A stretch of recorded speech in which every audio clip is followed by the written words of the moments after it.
के लिए last strategy जो रहेगी हमारी 20 या 21 दिन की, उसको हम लोग देखने वाले हैं। ठीक है, तो लास्ट आखिरी 20 दिनों में किस तरीके से हम लोग पढ़े जिससे हमारा पूरा जो सिलेबस है वो कवर हो जाए, तो ये है हम लोग उसी के बारे में जो है देखने वाले हैं। ठीक है, तो आइए सबसे पहले देखते हैं हम लोग किस तरीके से क्या प्लानिंग करें कि हम लोग जो है लगभग 180 मार्क्स जो है टारगेट कर सके, क्योंकि आपको पता है सीट्स बहुत कम हैं और सीट्स बहुत कम होने के कारण काफ़ी हाई जो है आपका कट ऑफ जाने वाला है। इस वजह से हम लोग लास्ट के 20 दिन हमारे पास लगभग अप्रॉक्स 20-21 दिन बचे हुए हैं, तो उसमें हम लोग क्या करते हैं, तो इसको भी हम लोग 2 स्लॉट में देखेंगे। हाँ, जिन लोगों ने पिछली स्ट्रैटेजी हमारी देखी है उसको उसके अकॉर्डिंग चलते रहें, और वैसे ही स्ट्रैटेजी ये भी है, बस इसमें थोड़ा सा टाइमिंग का अंतर किया गया है। जो अभी हमारे चैनल पर विज़िट किए हैं तो इस वाली स्ट्रैटेजी को ज़रूर फॉलो करें। ठीक है, तो इससे पहले हम स्टार्ट करें, आप हमारे चैनल को सब्सक्राइब ज़रूर कर लीजिए, लाइक करिए। ठीक है, जिससे कि अभी से लेके आपके एग्ज़ाम तक आपके जितने भी फैक्ट रहेंगे, जितनी भी चीज़ें रहेंगी, महिला पर्यवेक्षण से संबंधित सारे इस चैनल पे कराई जाएगी। तो आइए स्टार्ट करते हैं। सबसे पहले हम लोग 12 दिनों की स्ट्रैटेजी के बारे में देखेंगे। ठीक है, 12 दिन की स्ट्रैटेजी। तो स्टार्टिंग आपको करनी है कहाँ से, 7 फरवरी से लेकर के 18 फरवरी। तो 7 फरवरी से लेकर के 18 फरवरी यानी स्टार्टिंग के 12 दिन अभी उन लोगों के लिए जिनका अभी तक अच्छे से सिलेबस कवर नहीं है, अभी दुविधा में है कि ये चीज़ें नहीं हुई है, ये सेक्शन नहीं हुआ है, तो उनके लिए मतलब कोई भी व्यक्ति एक बार अभी और अच्छे से जिनका हो गया है उनका बहुत अच्छी बात है, वो लोग बहुत अच्छे से अपनी तैयारी में जुड़े रहें। ठीक है, और जिनका नहीं हुआ है, ठीक है, जिनका नहीं हुआ है या फिर जिनका हो गया वो भी ज़रूर एक बार करें, वो भी बहुत अच्छी तरीके से उनका रिवीजन हो जाएगा। तो स्टार्टिंग के जो 12 दिन रहेंगे हमारे, स्टार्टिंग के 12 दिन में सबसे पहले बात करते हैं स्टार्टिंग के 3 दिन, यानी कि 7, 8 और 9 फरवरी। 3 दिन आपको क्या करना है, 3 दिन सिर्फ और सिर्फ आपको सामान्य ज्ञान जो है उठाना है। जो आपका यूनिट, हमारे यूनिट नहीं कह सकते, जो एक सेक्शन है, 4 सेक्शन में डिवाइड है आपका सिलेबस, तो जो एक सेक्शन है हमारा, कौन सा सेक्शन, सामान्य ज्ञान। ठीक है, उसको उठाना है। और 3 दिन आप बाकी सारे सब्जेक्ट को साइड रख दीजिए, सिर्फ 3 दिन आपको टारगेट करना है किस पर, इस पर, यानी कि सिर्फ 3 दिन आपको क्या करना है, 3 दिन सिर्फ और सिर्फ आपको सिलेबस कवर करना है। दैट्स इट, सिर्फ और सिर्फ सिलेबस कवर करना और कुछ भी नहीं। ठीक है, तो 3 दिन सिर्फ आपको सामान्य ज्ञान पढ़ना है, सिर्फ सामान्य ज्ञान। और उसके साथ ही साथ आप क्या करेंगे, उसके साथ ही साथ आप मॉक भी लगाएंगे। ठीक है, लगभग 3 दिन यानी एक मॉक एक दिन में देना है, 3 मॉक लगाना है, और साथ ही साथ PYQ, इससे रिलेटेड जहाँ मिले PYQ उसको भी करना कंपलसरी है। यानी 3 दिन आपकी टेबल पर और कुछ भी नहीं होना चाहिए, सिर्फ आपके सामान्य ज्ञान आपका, जिसमें कंप्यूटर भी इंक्लूड हो जाएगा और मैथ्स, रीजनिंग, सारी चीज़ें जो है इसमें इंक्लूड हो जाएंगी। तो आपको सामान्य ज्ञान को 3 दिन देना ही है, इसमें सारे अधिनियम, पॉलिटी, सब कुछ जो है इसमें इंक्लूड हो जाएगा। तो आपको 3 दिन सिर्फ और सिर्फ किस पर देना है, आपके सामान्य ज्ञान पर देना है। ठीक है, और आप अपने टेबल से बाकी सारे बुक्स जो है हटा दीजिए, सिर्फ और सिर्फ सामान्य ज्ञान, मतलब आपका टारगेट होना चाहिए सामान्य ज्ञान का जितना सेक्शन, जितना टॉपिक, जो कुछ भी है, सिर्फ आपको इस 3 दिन के अंदर एक बार पढ़ के रिवीजन करके ख़त्म कर देना है। जो भी नोट्स हो, वीडियो नोट्स, एनीथिंग, कुछ भी हो, आपको ख़त्म करना है। ठीक है, ये आपको 9 फरवरी तक, यानी 7 फरवरी से लेकर 9 फरवरी तक इसको जो है आपको ख़त्म कर लेना है। फिर अगला 3 दिन यानी कि 10, 11 और 12 फरवरी। 10, 11, 12 फरवरी को अगले 3 दिन क्या उठाना है, फिर से न्यूट्रिशन। अभी आपने सामान्य ज्ञान पढ़ के ख़त्म किया है, 3 दिन प्रॉपर तरीके से आपको सामान्य ज्ञान के सारे सेक्शन को देना है, ख़त्म करना है, सुबह शाम रात दिन जितना जिसको समय मिले, लेकिन हर हाल में आपको टारगेट को कंप्लीट कर लेना है। एक सब्जेक्ट में फोकस रहेगा तो उसमें आपका कॉन्फिडेंस और बढ़ जाएगा कि मैंने सिलेबस को कवर किया है। अब अगले जो तीसरे दिन होगा, अगले तीसरे दिन फिर से आपको क्या उठाना है, न्यूट्रिशन को उठाना है, पोषण को उठाना है। और ये जब आप पोषण उठाएंगे तो इसमें भी आप क्या करेंगे, इसमें आपके पोषण वाले जितने टॉपिक्स दिए हुए सारे टॉपिक्स को उसके जो है सारा PYQs करिए, उससे रिलेटेड पूरा MCQs भी लगाना है उससे रिलेटेड, ठीक है। और साथ ही साथ आपको हर दिन रात में मॉक भी देना है, ठीक है। और फिर उसका जो है PYQ करना है। और इसके अलावा आप जो है पूरी तरीके से अपने पोषण सेक्शन को ख़त्म कर सकते हैं 3 दिन के अंदर। जिन लोगों ने अभी तक कुछ भी नहीं पढ़ा है ना, यकीन मानिए सिलेबस बहुत ज़्यादा बड़ा नहीं है, आप कर सकते हैं, बिल्कुल कर सकते हैं, ठीक है। फिर बात करते हैं अब, क्योंकि आपने 2 चीज़ों को लगभग आपने ख़त्म कर दिया, यानी 7, 8, 9 फरवरी को आपने सामान्य ज्ञान ख़त्म किया, 10, 11, 12 फरवरी तक आपका क्या ख़त्म हो गया, न्यूट्रिशन अच्छी तरीके से उसका हमने डिटेल सिलेबस पढ़ के MCQs PYQ सब कुछ कवर कर लिया, ठीक है।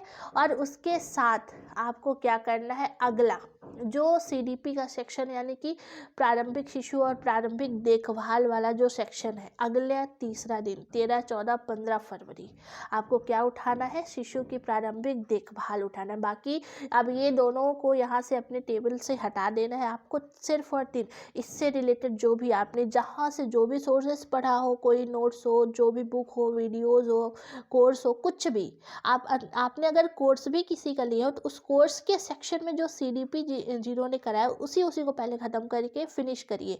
और हाँ, याद रखिए लाइव वीडियोस बिल्कुल मत लीजिएगा, लाइव में बहुत टाइम वेस्ट होगा, आप रिकॉर्डेड और वो स्पीड बढ़ा के देखिए, ठीक है। तो ये जो है आपको CDP करना है, यानी कि जो हमारा चाइल्ड केयर वाला सेक्शन है, शिशु की प्रारंभिक देखभाल, और उसमें जो जो टॉपिक है सारा 3 दिन के अंदर उसको पढ़ना है अच्छी तरीके से, उसके MCQs को लगाना है और उसके PYQ को करना है, ठीक है। ये चीज़ें आपको अब करनी है। अब अगला 3 दिन यानी कि आपको लास्ट के 16, 17, 18 फरवरी को क्या करना है, आपको प्रबंधन उठाना है, मैनेजमेंट उठाना है। इससे रिलेटेड जो भी चीज़ें, इसका तो और छोटा सेक्शन है मैनेजमेंट का, तो इसके साथ साथ आप और भी कुछ अगर कुछ बचा हुआ तो इसमें आप इंक्लूड कर सकते हैं अपने अकॉर्डिंग। लेकिन इस 3 दिन के अंदर आपको मैनेजमेंट के हर टॉपिक को अच्छे से पढ़ के जो है ख़त्म करना है। इससे रिलेटेड MCQs भी लगाने हैं, इससे रिलेटेड PYQs को भी ख़त्म करना है, सारा कुछ जो है आपको ख़त्म करना है। और हाँ, रेगुलर आपको मॉक लगाना नहीं भूलना है, मॉक लगा के उसका एनालिसिस भी ज़रूर करना है। टास्क टफ है लेकिन आप बिल्कुल अगर चाह लेंगे, बी पॉजिटिव, हमेशा सोचिए, आप बिल्कुल आप सुबह सुबह उठिए, आप बोलिए कि आज का टारगेट मुझे कंप्लीट करना ही है हर हाल में, तो आप ज़रूर करेंगे, 100% आप करेंगे। इसलिए आप एकदम सुबह उठ के ही बोल दीजिए अपने आप को कि हाँ मुझे करना है और मैं आज करके ही रहूँगा या रहूँगी, ठीक है। तो आपको ये आपका ये जो टारगेट है पूरी तरीके से 3 दिनों के अंदर आपका मैनेजमेंट कवर हो जाएगा। साथ ही साथ रेगुलर एक मॉक लगाना है और PYQ करना है। हाँ, जो हमारी गृहिणी महिलाएं हैं उनको उतना समय नहीं मिल पा रहा है, तो मॉक जो है वो एक दिन या फिर हर दूसरे दिन भी वो दे सकते हैं इस तरीके से। लेकिन इस टारगेट को आपको ज़रूर ख़त्म करना है। अगर आप इस तरीके से करेंगे तो आपका ये जो टारगेट है, आपका एक कॉन्फिडेंस अलग ही होगा। किताब से पढ़िए, जितना हो सके हार्ड कॉपी बुक्स का पढ़िए और उसको हाईलाइट करिए और बार बार क्या करिए, revision is a must important. सुबह उठ के जो भी आपने पढ़ा है उसको रिवाइज ज़रूर करिए, ठीक है।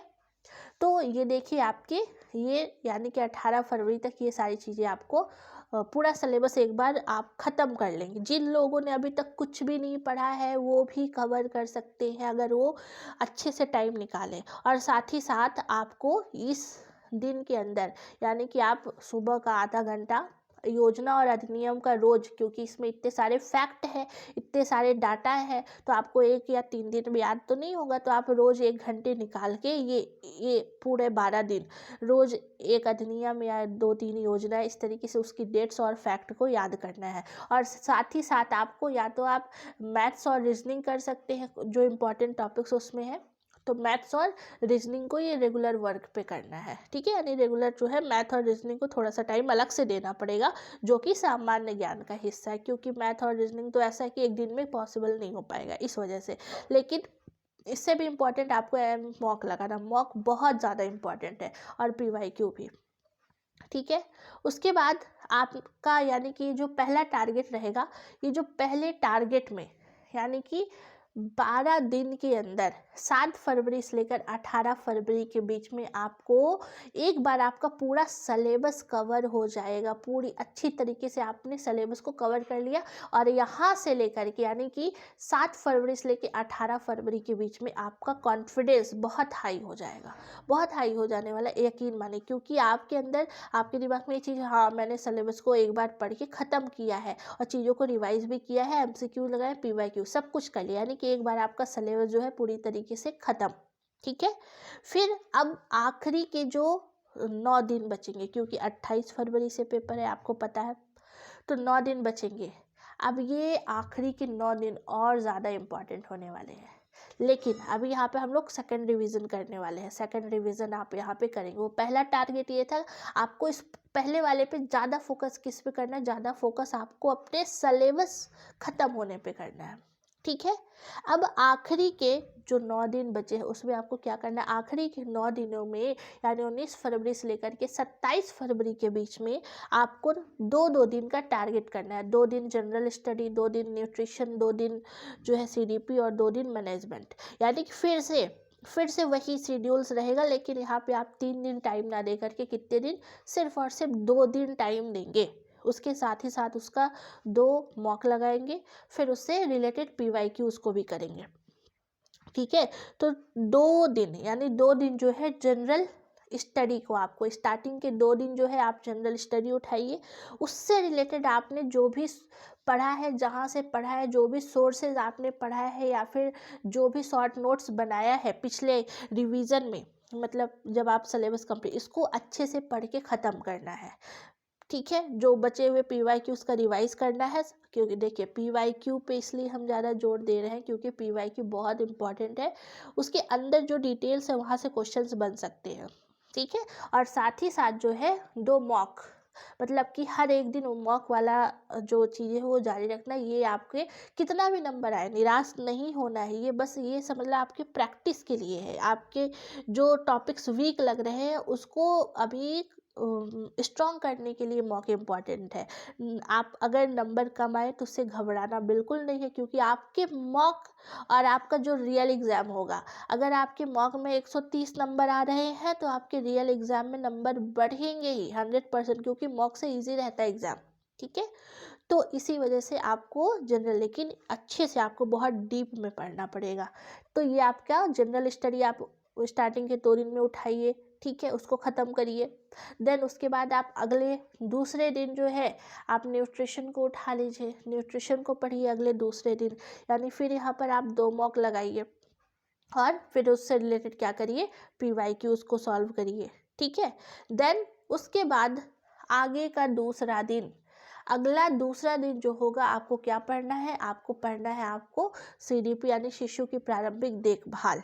शिशु की प्रारंभिक देखभाल जो है आपको 2 मॉक लगाने हैं, साथ ही साथ PYQ को सॉल्व करना है, ठीक है। क्या करना है, PYQ सॉल्व करना है 2 दिनों के अंदर। 2 दिनों के अंदर आपको PYQ को सॉल्व कर लेना, किससे रिलेटेड, CDP से रिलेटेड। यानी आपको ये CDP वाला जो सेक्शन है, शिशु की प्रारंभिक देखभाल, चाइल्ड केयर वाला, उसको आपको ख़त्म करना है दूसरी बार रिवीजन के लिए, ठीक है। यानी कि लास्ट, क्योंकि अब टाइम नहीं रहेगा, तो आपको ये फाइनल करना पड़ेगा कि एकदम ऐसे पढ़िए इस चीज़ को, या भूलना नहीं चाहिए, ऐसे पढ़िए एकदम से फैक्ट याद करिए। अब यहाँ पे आप वीडियोस का ज़्यादा यूज़ नहीं करिए, आप ज़्यादातर जो यूज़ है ना, अगर आप वीडियो देखेंगे तो उसकी स्पीड को बढ़ा के देखिए, काफ़ी हाई, बहुत स्पीड के साथ आपको पढ़ना पड़ेगा। आखिरी के दूसरे दिन जो रहेगा वो मैनेजमेंट का रहने वाला है, ठीक है। उसमें भी आप जो है 2 मॉक 2 दिन में देना ही है मॉक, ठीक है, टेस्ट लगाना है आपको, साथ ही साथ उससे रिलेटेड आपको PYQ को भी सॉल्व करना है। तो आपका ये जो 19 फरवरी से लेकर के 26 फरवरी तक, 19 से लेकर के 26 यानी 19-20 को आपको जनरल स्टडी, ठीक है। फिर 21-22 को न्यूट्रिशन, 23-24 को CDP, और 25-26 को मैनेजमेंट करना है। ठीक है, ये दो दिनों में आपको, हाँ आप अपने अकॉर्डिंग ये सिलेबस को और इस टॉपिक्स को आगे पीछे कर सकते हैं, कोई कंपलसरी नहीं, आप अपने अकॉर्डिंग टाइमिंग और अपने सब्जेक्ट को इंक्लूड कर सकते हैं। लेकिन 27 फरवरी के अंदर आपको सारी चीज़ें जो है कवर कर लेनी है, अच्छे से उसको पढ़ के यहाँ पर ज़्यादा फोकस क्या करना है, रिवीजन पे करना है। फिर आपके पास बचा एक दिन, तो जिसका सेंटर दूर रहेगा, अगर 28 को ही पेपर है उसको तो 27 को ही निकलना पड़ेगा। ठीक है, तो ये जो है रेगुलर वर्क आपको करना पड़ेगा। क्या वो तो ये वाली जो चीज़ें हैं वो तो करनी ही पड़ेगी, मैथ्स, रीजनिंग, योजना। ठीक है, ये तो आपको कंपलसरी है कि ये रेगुलर करना ही पड़ेगा। लास्ट में आपको सिर्फ और सिर्फ आप क्या करना है, रिवीजन। आखिरी दिन सिर्फ और सिर्फ आपको रिवीजन और कुछ नहीं, जो भी आपने पढ़ा है, जो कुछ भी आपने पढ़ा है। तो ये वाला जो सेक्शन है बहुत इम्पॉर्टेंट होने वाला है, ये वाला सेक्शन, क्योंकि इसमें आप फिर से सेकंड रिवीजन करेंगे और सिलेबस को कवर करेंगे। ठीक है, इस तरीके से आपका जो सिलेबस है पूरी तरीके से कवर हो जाएगा। तो देखिए, हमने सबसे पहले देखा कि स्टार्टिंग के 12 दिन क्या करना है, आपको पूरा फोकस अपने सिलेबस पर कवर करने पे करना है, अपने सिलेबस को कवर करना है। ठीक है, यानी 7 से लेकर के 18 फरवरी पूरा टारगेट होना चाहिए कि सिलेबस के हर टॉपिक्स पे, ऐसा नहीं कि आप एक टॉपिक पढ़ रहे एक टॉपिक नहीं पढ़ रहे, नहीं, हर टॉपिक पे इक्वल आपको मेहनत करनी पड़ेगी, हर सेक्शन पे, क्योंकि आप देखें इक्वल है वर्टेज, कुछ ज़्यादा इम्पोर्टेंट टॉपिक है उसके आप अलग से टाइम निकालना पड़ेगा आपको। ठीक है, ये आपको करना है 18 फरवरी तक। देन उसके बाद आपको अगले 8-9 दिन क्या करना है, अगले 8-9 दिन जो है ये सेकंड रिवीजन, फिर से आप 2-2 दिन का टारगेट लीजिए, और जो भी सेक्शन छूटा हुआ है या फिर जो भी चीज़ें अभी लग रही कि नहीं बन रहा है, या फिर जो चीज़ें ऐसी हैं जो कवर नहीं हो पाई हैं, या जो वीक सेक्शन है उसको अच्छे से फिर से कवर करिए, और जो आपने पढ़ा है उसका रिवीजन भी करना ही है। और मॉक और पीवाईक्यूज तो कंपलसरी है, एक टेस्ट तो लगा के ही सोना है आपको रेगुलर। ठीक है, इस तरीके से आप अपने सिलेबस को पूरी तरीके से कवर कर सकते हैं, और आखिरी के दिन सिर्फ और सिर्फ आपको सारे सब्जेक्ट का रिवीजन करना है एक नज़रों में पूरी तरीके से। ठीक है, और फिर इस तरीके से आप अपने सिलेबस को ख़त्म कर सकते हैं, और आपका जो कॉन्फिडेंस होगा काफ़ी हाई हो जाएगा, 100% काफ़ी हाई हो जाएगा। और मैथ, रीजनिंग और आपको योजना तो कंपलसरी रिवाइज करते हुए ही रहना है लास्ट टाइम तक। ठीक है, अगर आप इस तरीके से इसको फॉलो करते हैं तो आपका कॉन्फिडेंस काफ़ी ज़्यादा हाई हो जाएगा। ठीक है, और आपका सिलेबस सबसे इम्पॉर्टेंट है, आपका एक बार सिलेबस कवर हो जाएगा और दूसरी बार आप रिवीजन भी अच्छी तरीके से कर पाएंगे। और जिन लोगों ने इससे पहले वाली स्ट्रेटजी मेरी देखी होगी उनका तो थर्ड रिवीजन हो जाएगा। ठीक है, तो यहाँ पर जितना टाइम है उसके अकॉर्डिंग जो है यहाँ पर मैंने बताया है। आप अगर इस तरीके से करते हैं, सब्जेक्ट को आगे पीछे भी कर सकते हैं, तो आप यकीन मानिए अगर अच्छी तरीके से पढ़ के, क्योंकि सबसे ज़्यादा इम्पॉर्टेंट पहला तो है सिलेबस को कवर करें, दूसरा उसका रिवीजन करें, और फिर तीसरा जो है आपको प्रैक्टिस करना। ये 3 चीज़ें बहुत ज़्यादा इम्पॉर्टेंट है। ठीक है, और जिसने इसको अच्छे से कर लिया 100% उसका 80+ मार्क्स जाएगा ही जाएगा। तो अगर आपको हमारा ये सेशन स्ट्रैटेजी पसंद आई हो तो प्लीज़ हमारे चैनल को सब्सक्राइब करिएगा, शेयर करिएगा और लाइक करिएगा। उनको ज़रूर शेयर करिएगा जिनके लिए ज़रूरत है। ठीक है, और अच्छे से पढ़ाई करिए, अभी एकदम बिल्कुल हाइपर मत होइए। और कोई भी प्रॉब्लम हो, अगर आपको एग्ज़ाम से रिलेटेड या कोई स्टडी मटेरियल या फिर एनीथिंग कुछ भी चाहिए आपको, या फिर अगला जो वीडियो हो किस टॉपिक पे हम लेकर के आए, वो भी आप ज़रूर नीचे कमेंट में बताइएगा। जितना पॉसिबल हो सकेगा हम आपकी हेल्प ज़रूर करेंगे। ठीक है, कोई डाउट हो या फिर अगला वीडियो आपको किस पे चाहिए या फिर किस में या किस टॉपिक पे प्रॉब्लम आ रही है, आप इस के नीचे आप ज़रूर कमेंट में बताइएगा, हम ज़रूर हेल्प करेंगे। ठीक है, जितना हो सकेगा। अच्छे से पढ़िए। Best of luck for exam. Thank you so much.